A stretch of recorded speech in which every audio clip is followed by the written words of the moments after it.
अस्सलाम वालेकुम स्कॉलर्स। आज सुन रहे हैं ज़ियाउर रहमान को यूट्यूब चैनल पर। स्कॉलर्स, आज लेक्चर 48 है। 48 लेक्चर का फर्स्ट पार्ट है। आज हम आपको बताएंगे कि जब आप गूगल फॉर्म्स के ज़रिए अपना डाटा कलेक्ट कर लेते हैं ऑनलाइन सर्वे के ज़रिए, या आप हार्ड फॉर्म में अपना डाटा कलेक्ट कर लेते हैं, उसको फिर जब आप एक्सेल में मेंटेन करते हैं तो उसको एक्सेल में मेंटेन करने के साथ आपको उस डाटा को एक ख़ास कोडिंग करना होता है ताकि आप उसको फिर पीएलएस या एसपीएसएस या जो भी स्टैटिस्टिकल सॉफ्टवेयर आप क्वांटिटेटिव स्टडी के लिए यूज़ कर रहे हैं उस सॉफ्टवेयर में उसको एक्सपोर्ट किया जा सके। तो ये एमएस एक्सेल में जब आप डाटा बनाते हैं जो कि आपको रिस्पोंडेंट से रिसीव हुआ है, वो चाहे आपको हार्ड फॉर्म में रिसीव हुआ है या वो आपको ऑनलाइन सर्वे के जरिए रिसीव हुआ है, तो सॉफ्टवेयर में शिफ्ट करने से पहले, एक्सपोर्ट करने से पहले आपको एक डाटा कोडिंग के प्रोसेस से गुजरना होता है। बहुत कम मैंने देखा है कि इसके ऊपर यूट्यूब के ऊपर कोई वीडियोस इसके हवाले से मौजूद हों। तो ये लेक्चर आप पूरा सुनिएगा। इस लेक्चर में जगह जगह आपके लिए नई चीज़ें होंगी इंशाल्लाह। प्रीवियस लेक्चर में हमने आपको गूगल फॉर्म बनाना और उस गूगल फॉर्म के ज़रिए ऑनलाइन सर्वे करके डाटा कलेक्ट करने का सारा प्रोसीजर आपको बताया था। अगर आप हमारा 47th लेक्चर का पार्ट 6 देखें, उसमें हमने आपको एमएस एक्सेल की शीट जो है वो गूगल फॉर्म के जरिए जब आप डाटा कलेक्ट करते हैं तो एमएस एक्सेल की शीट कैसे डाउनलोड करते हैं, ये हमने आपको 47 के पार्ट 6 में बताया, उसको देख लें आप। स्कॉलर्स, अगर आपने हमारा चैनल सब्सक्राइब नहीं किया तो प्लीज़ सब्सक्राइब कर दें और बेल आइकॉन पर क्लिक करें ताकि हर नए आने वाली वीडियो आपको मिलती रहे। और अगर आपको वीडियो पसंद आए तो प्लीज़ लाइक के बटन पर क्लिक करें। आज हम आपको जस्ट प्रैक्टिकल एग्जाम्पल के ज़रिए ये सारी चीज़ें आपको करवाएंगे। जब आप गूगल फॉर्म से अपनी शीट एक्सेल की रिस्पोंडेंट्स का जो रिकॉर्ड है वो आप डाउनलोड कर लेते हैं तो उसकी शेप कुछ इस तरह की है। अगर मैं आपको अपना क्वेश्चनर पहले दिखाऊं तो क्वेश्चनर में भी आपके दो पार्ट्स होते हैं। हमने आपको पहले बताया था कि एक पहले पार्ट में उसमें रिस्पोंडेंट्स की प्रोफाइल पूछते हैं आप, रिस्पोंडेंट की क्या प्रोफाइल है। इसमें आपके लिए जो एहतियात की बात है वो एहतियात ये करनी है कि आपने मैक्सिमम जो क्वेश्चन पूछने हैं रिस्पोंडेंट की प्रोफाइल के, उसको आपने किसी ना किसी बात में स्केल में उसको लेकर आना है। जैसे अब ऑर्गेनाइजेशन नेम है, अब ये ऑर्गेनाइजेशन नेम को मैंने शॉर्ट आंसर की सूरत में इसका जवाब मांगा तो अब मैं इसको कोई कोड नहीं कर सकता हूँ। हर बंदे ने अपनी मर्जी से अपनी कंपनी का नाम लिखना है, उसको मैं किसी फ्रेम में नहीं ला सकता हूँ। हर कंपनी का नाम दूसरे से मुख्तलिफ होगा। लेकिन ये जो ऑर्गेनाइजेशन टाइप है, अब इसमें सोल प्रोप्राइटर को मैं अगर एक चीज़ तसव्वुर करूँगा, पार्टनरशिप फर्म को मैं दूसरी, कंपनी को मैं तीसरी, एजुकेशनल इंस्टीट्यूट को मैं तीसरी। इसी तरह बाकी जितने भी मेरे क्वेश्चंस हैं उसमें मैंने फिक्स किया हुआ है कि वो इनमें से अपनी कोई चॉइस दें, इन ऑप्शन में से कोई एक ऑप्शन क्लिक करें। जब ये मैं ऑप्शन देकर उनसे रिस्पोंडेंट का डाटा कलेक्ट करूंगा तो उसमें फिर मुझे इन रिस्पॉन्सेज को इन वर्ड्स के साथ एसपीएसएस या पीएलएस या किसी और सॉफ्टवेयर के अंदर आर है, एमओस है, उनमें मुझे इनको इनके नामों के साथ शिफ्ट नहीं करना है, एक्सपोर्ट नहीं करना है। वहां मुझे जाहिर है इनको किसी ना किसी न्यूमेरिक फॉर्म में लेकर जाना है, क्योंकि सॉफ्टवेयर अंग्रेजी नहीं समझते हैं, वो न्यूमेरिक की जुबान समझते हैं। वहां आपको हर डाटा न्यूमेरिक की लैंग्वेज में लेकर जाना पड़ता है। अब यही मेरा लेकिन जब आप वेरिएबल्स के सवाल करते हैं तो वेरिएबल्स के तो आंसर आपको पहले ही लिकर्ट स्केल के ऊपर आते हैं। 5 पॉइंट लिकर्ट स्केल है या 7 पॉइंट है, 9 या 11, जो भी आपने यूज़ किया है। ज़्यादा ये मसला आता है डाटा कोडिंग का डेमोग्राफिक के लिए, क्योंकि डेमोग्राफिक में आपके जो क्वेश्चंस हैं वो सब्जेक्टिव नेचर के भी होते हैं और उसको आपने किसी ना किसी तरह 2-4 ऑप्शंस देकर उसको ऑब्जेक्टिव में भी आपने उसको कन्वर्ट किया होता है उन सब्जेक्टिव सवालों को। अब यही क्वेश्चन जो मैंने आपको दिखाया है, ये फाइल मैंने गूगल फॉर्म से अपनी डाउनलोड की है। इस फाइल में मेरे पास रिस्पोंडेंट्स 345 हैं। इन 345 में अब आप देखें कि मैं इसको डाटा कोडिंग करूंगा पहले, ताकि ये डाटा सॉफ्टवेयर की रीडेबल फॉर्म में आ जाए। सॉफ्टवेयर को नहीं पता पार्टनरशिप फर्म का क्या मतलब है, कंपनी का क्या मतलब है, सोल प्रोप्राइटर का क्या मतलब है। जैसा कि इस क्वेश्चनर में आपको चीज़ें नज़र आ रही हैं कि अगर मैं ऑर्गेनाइजेशन टाइप का, मैंने सॉफ्टवेयर को बताया है कि मैंने ऑर्गेनाइजेशन टाइप के हवाले से डेमोग्राफिक इंफॉर्मेशन ली है, तो उसको ये गर्ज नहीं है कि सोल प्रोप्राइटर क्या है, पार्टनरशिप फर्म क्या है, कंपनी क्या है। उसको ये गर्ज है कि ये कितने हैं, सोल प्रोप्राइटर्स कितने थे जिन्होंने रिस्पॉन्ड किया है। पार्टनरशिप फर्म्स कितनी थी जिन्होंने रिस्पॉन्ड किया है, कंपनीज कितनी थी जिन्होंने रिस्पॉन्ड किया। इसी तरह ये जितने भी आपको नीचे क्वेश्चन नजर आ रहे हैं जिसमें ऑप्शंस दी गई हैं कि आप इन ऑप्शंस में से रिस्पॉन्डेंट किसी एक ऑप्शन पर क्लिक करें, तो डेमोग्राफिक में सॉफ्टवेयर ने जस्ट आपको इनका नंबर बताना है कि ये कितने % लोगों ने जो कि बिजनेस ओनर थे, जो आपके रिस्पॉन्डेंट्स थे, उन्होंने आपको रिस्पॉन्ड किया है। अब एक्सेल में आ जाएं, इसका तरीकाकार बड़ा आसान है। वो तरीकाकार क्या है कि ये एक एक्सेल की शीट है, इसको आपको समझने की ज़रूरत है, इसको टाइम दीजिएगा इस वीडियो को। जब आपने ये अपना डाटा डाउनलोड कर लिया तो आपने जो उसमें सब्जेक्टिव सवाल पूछे जिसको अब आप सॉफ्टवेयर में लेकर जाते हैं, उनको आप यहाँ इस शीट में टॉप पर लिख लें। ऑर्गेनाइजेशन टाइप है, जैसा कि आपने पीछे देखा, सोल प्रोप्राइटर है, पार्टनरशिप फर्म है, कंपनी है, एजुकेशनल इंस्टीट्यूट है, गवर्नमेंट ऑर्गेनाइजेशन है। अब यही आप देखें कि इसमें भी यही है, ठीक है। अब आप दूसरे में आए कि ऑर्गेनाइजेशन टाइप में क्या है, ट्रेडर है, सर्विस प्रोवाइडर है, मैन्युफैक्चरर या सेलर है, इंपोर्ट और एक्सपोर्टर है, और एक्सप्लोरिंग या माइनिंग का काम करता है। अब ये मैंने जब उससे पूछा तो इसमें ये क्वेश्चन और तरह से आ गया है, ये असल में दोनों मैच नहीं कर रहे हैं। नेक्स्ट पे बात करते हैं। अगर मैं उसको डेजिग्नेशन या रोल की बात करूं तो बिजनेस ओनर है, member of board of director है, टॉप मैनेजमेंट है, मिडिल मैनेजमेंट है। अब ये मैंने यहाँ इसमें कैप किया हुआ है कि बिजनेस ओनर है, member of board of director है, टॉप मैनेजमेंट है, मिडिल में, ये इस तरह से मैंने उसे कैप किया हुआ है। अब इनको मैंने लिख लिया, जिस तरतीब से मैंने इसको इस क्वेश्चनेयर में मैंने उसको पोर्ट्रे किया है या उसको मैंने लिखा है, उसी तरतीब से मैं उनको यहाँ नंबरिंग कर दूंगा। जैसे सोल प्रोप्राइटर है, वो मेरे यहाँ क्वेश्चनर में भी पहले नंबर पे आ रहा है, पार्टनरशिप फर्म दूसरे पे, कंपनी तीसरे पे, एजुकेशनल इंस्टीट्यूट चौथे पे।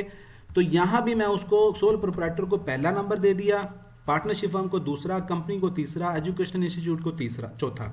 इसी तरह जितने भी बाकी चीज़ें हैं, मेरे पैरामीटर्स हैं या जो मेरे वेरिएबल्स हैं, जो मैंने उनसे पूछा है रिस्पोंडेंट से, जैसा कि एजुकेशन है, मैट्रिक है, इंटरमीडिएट है, बैचलर है, मास्टर है, LLM है, LLB है, प्रोफेशनल सर्टिफिकेशन है, MS MPhil है या PhD है, इनको इसी तरतीब से मैं यहाँ लिख लूँगा और इसी तरतीब से ही मैं इसको यहाँ कोडिंग कर दूंगा कि 1 2 3 4 5 6 7। जब मैं अपने इन तमाम डेमोग्राफिक को कर दूंगा इसी तरह से कोडिंग, जैसा कि आप एक और एग्जांपल ले लेते हैं कि मैंने उनसे पूछा कि जी आपकी एज कितनी है, 30 एंड बिलो, 31 से 40, 41 से 50, 51 से 60 और 61 से अबव। तो उसको भी मैंने यहाँ कोड कर दिया, एज को 1 2 3 4 5। जिस तरतीब से मैंने अपने क्वेश्चनर में इनकी तरतीब रखी, उसी तरतीब से मैंने इनको यहाँ 1 2 3 4 5 6 जितना भी वो हो सकता है, जितने भी ऑप्शंस थे उनको मैंने कर दिया। अब जो आपने वेरिएबल्स के हवाले से पूछा अपने रिस्पोंडेंट से, तो अगर मैं आपको इसकी एक एग्जांपल बताऊं कि जब आप एक्सेल से अपना डाटा शिफ्ट करते हैं, वेरिएबल्स में एक्सपोर्ट करते हैं वहाँ, तो आपको कुछ इस तरह की वहाँ शक्लें जो हैं वो सामने आती हैं। तो ये जो चीज़ें हैं ये बेसिकली आइटम्स हैं। ये आइटम्स वो हैं जो क्वेश्चन आपने अपने रिस्पोंडेंट से किए। जब आप इसको डाउनलोड करते हैं उससे गूगल फॉर्म से, जिस भी ऑनलाइन टूल को आपने यूज़ किया है, तो वहाँ आपका ये जो क्वेश्चन है, ये जब वेरिएबल्स के जो आइटम्स हैं, जो आपने वेरिएबल्स के हवाले से लिकट स्केल के ऊपर डाटा मांगा हुआ है, उसके आइटम्स को वो पूरे सवाल यहाँ लिख देता है कि आपने जो आइटम लोगों से पूछा। अब गूगल को जब आप सॉफ्टवेयर में ये आइटम्स लिख देंगे तो सॉफ्टवेयर को इन आइटम से गर्ज नहीं है। सॉफ्टवेयर को क्या पता ये क्या है, ये क्या आइटम आपने पूछे, इसलिए इसको आप कोडिंग करेंगे। ये आपको अगर इस शीट में नज़र भी आ रहा हो तो ये बड़े खूबसूरत तरीके से लोगों ने इसको बड़ी सिस्टमेटिकली कोडिंग किया होता है कि पता चल जाए कि ये फलां वेरिएबल का ये वाला आइटम है। तो इसको क्या किया मैंने, ट्रस्ट के नीचे मेरे जितने भी आइटम थे, 25 आइटम थे, तो उसको मैंने ट्रस्ट के नाम से EXP 1 2 3 4 5 6 M1 M2 3 4 जितने भी उसकी डायमेंशंस थी, हर डायमेंशन को मैंने फिर लेकर 4 डायमेंशन थी, चारों डायमेंशन को मैंने 1 2 3 4 5 6 7 जितने जितने उसके आइटम थे कर दिया। जिस तरह इंफॉर्मेशन ट्रांसपेरेंसी है उसको मैंने IT करके 1 2 3 4 5 6 7 कर दिया। अब यही जब मैं अब जब ये जो मेरे पास फाइल मैंने डाउनलोड की है, इसका अब आगे प्रोसीजर देखें कि ये जो मैंने यहाँ कोडिंग की है, बेसिकली इस कोडिंग को ये जो ऑर्गेनाइजेशन टाइप की कोडिंग आपको नजर आ रही है, इस कोडिंग को मैंने यहाँ इस शीट में लाकर उनको जो सब्जेक्टिव चीज़ें लिखी हुई थी उनको न्यूमेरिक फॉर्म में मैं ले आया, ताकि सॉफ्टवेयर को ये पता चल जाए कि 2 का क्या मतलब है, 3 का क्या मतलब है, 1 का क्या मतलब है। ये सॉफ्टवेयर को पीछे कोड किया जाता है कि जहाँ 1 लिखा हुआ है उसका मतलब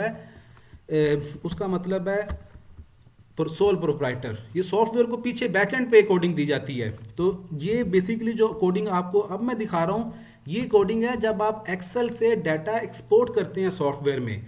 ये इसके डिफरेंस को समझिएगा। अभी इससे जो नेक्स्ट लेक्चर 2 हम आपको देंगे, उन 2 लेक्चर्स में यही डाटा हम आपको पीएलएस और एसपीएसएस में शिफ्ट करना सिखाएंगे। डाटा एक्सपोर्टिंग इन पीएलएस, इससे वेरी नेक्स्ट लेक्चर आप देखें 48 का पार्ट 2 और पार्ट 3, जिसमें आपको पीएलएस में ये डाटा कैसे गया और एसपीएसएस के सॉफ्टवेयर में ये डाटा कैसे गया। तो इन दोनों लेक्चर्स को भी आप देखें। अब जब ये मैंने कैसे किया, थोड़ा सा ये इसको ज़रा ट्रिक है ये। इसमें अगर हम आ जाएं तो इसकी मैंने कोडिंग क्या की हुई है, कोडिंग ये की हुई है कि सोल प्रोप्राइटर को मैंने 1 नंबर दिया हुआ है कि इसकी कोडिंग 1 है। अब मैं इसको कहूँगा, यहाँ मैंने फिल्टर लगाया हुआ, यहाँ से आप भी यहाँ से फिल्टर लगा लें इसको, डाटा को। अब इसको जब मैंने फिल्टर लगाया है तो इसको मैं कहूँगा कि आप सिलेक्ट ऑल करके उसको मैं ख़त्म कर दूंगा। सोल प्रोप्राइटर को खाली मैं सिलेक्ट करूँगा, सोल प्रोप्राइटर आ गया। अब इस सारे को मैं सिलेक्ट करके डिलीट कर दूंगा और यहाँ मैं इसको कहूँगा 1 नंबर है। इसको मैं कॉपी करके,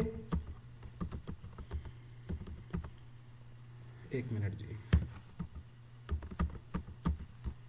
इसको मैं कॉपी करके इस सब में मैं पेस्ट कर दूंगा। अब क्या होगा इसमें कि मैं इसको कहूँगा सिलेक्ट ऑल करें, तो उसने मुझे क्या दिखाया है कि जहां जहां सोल प्रोप्राइटर था वहां वहां उसने 1 कर दिया, ये 1 कर दिया। अब दूसरे नंबर पे मैंने क्या कोडिंग की थी कि जो पार्टनरशिप फॉर्म है, ये पार्टनरशिप फॉर्म को 2 नंबर कर दे। तो इसी को मैं दोबारा कहूँगा कि आप सबको अनचेक करें, पार्टनरशिप फॉर्म को मेरे सामने लाएं और पार्टनरशिप फॉर्म को मैं 2 करूँगा। 2 करके कंट्रोल C करके जितने जितने पार्टनरशिप फॉर्म वाले हैं उन सबको मैंने 2 कर दिया। अब इसका इम्पैक्ट क्या आएगा, अब आप अपनी शीट देखें कि सिलेक्ट ऑल जब मैं करूंगा तो पार्टनरशिप फॉर्म यहाँ आपको नजर नहीं आएगा। ये देखें, जहां जहां पार्टनरशिप फॉर्म था वहां वहां उसने 2 कर दिया, जहां जहां सोल प्रोप्राइटर था वहां वहां उसने 3 कर दिया। एक और कर लेते हैं, जैसा कि मैंने इसको कहा कि कंपनी को आपने 3 करना है, तो इसी जगह से जाके मैं सिलेक्ट ऑल करूंगा। फिल्टर लगाया हुआ ये मैंने कि यहाँ से फिल्टर लगता है, इसको चेक करना पड़ता है। ये जब मैंने क्लिक किया तो ये सारा अनचेक हो गया। इधर रख के मैं इधर फिल्टर को क्लिक करूंगा तो ये फिल्टर लग जाएगा। इसी फिल्टर में मैं आकर उसको कह रहा हूं कि आप कंपनी इन सब को अनचेक कर दें, मुझे सिर्फ कंपनी का डाटा दिखाएं, कंपनी का रिस्पॉन्ड किस किसने किया है। इसको मैं सिलेक्ट करके डिलीट करूंगा और इसको मैं कहूंगा कि ये 3 नंबर है। C करके इसको मैं जितने भी रिस्पॉन्डेंट्स ने मुझे डाटा दिया है उनको मैं 3 कर दूंगा। ये आप इसको ज़रा पेस्ट कर लीजिएगा एक एक 1 बाय 1, क्योंकि मैं तो इसका आदी हूँ, मेरी स्पीड ज़रा तेज़ है तो मैं इसलिए ज़रा शॉर्ट कीज़ इस्तेमाल करके ये पेस्ट कर रहा हूँ। अब जहाँ जहाँ कंपनी का लफ्ज़ था वहाँ वहाँ उसने 3 कर दिया। इसी तरह जो मेरे वेरिएबल्स दूसरे हैं, ये वाले मेरे वेरिएबल जो मैंने आइटम्स जो मैंने वेरिएबल्स के हवाले से पूछे, इनको भी मैं अपने वो जो मैंने कोडिंग अपनी इस शीट में की हुई है, इस शीट में जो मैंने अपनी इन सब वेरिएबल्स की जो आपने डेमोग्राफिक पूछा है, इसी तरह 1 बाय 1 फिल्टर पे आप क्लिक करके उनको आप वो करते जाएं, उनको आप वो कोडिंग करते जाएं जो आपको सॉफ्टवेयर में लेकर जानी है।